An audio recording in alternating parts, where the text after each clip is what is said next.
একদম টাটকা ফ্রেশ সবজি।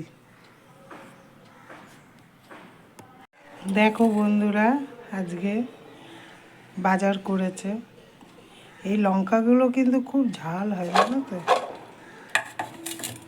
গাজর,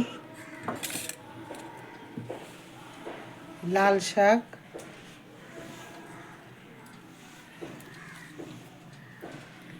এটা হচ্ছে মেথি শাক, পেঁয়াজ কলি,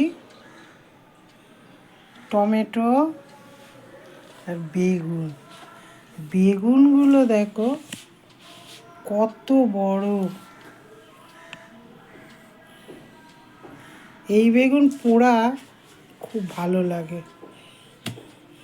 বাঞ্ছারামের বাগানে এরকম বেগুন দেখেছিলাম।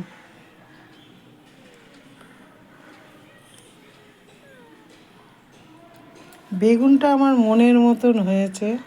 অনেক দিন ধরেই বলছি এরকম বেগুন আনার জন্য। তো এই যে পেয়েছে, কালকে খুঁজে খুঁজে নিয়ে এসেছে বাজার থেকে। এত বড়, তোমাদের কি বলবো। তোমরা ভিডিওতে ঠিক দেখতে পাচ্ছ কি না বুঝতে পারছি না।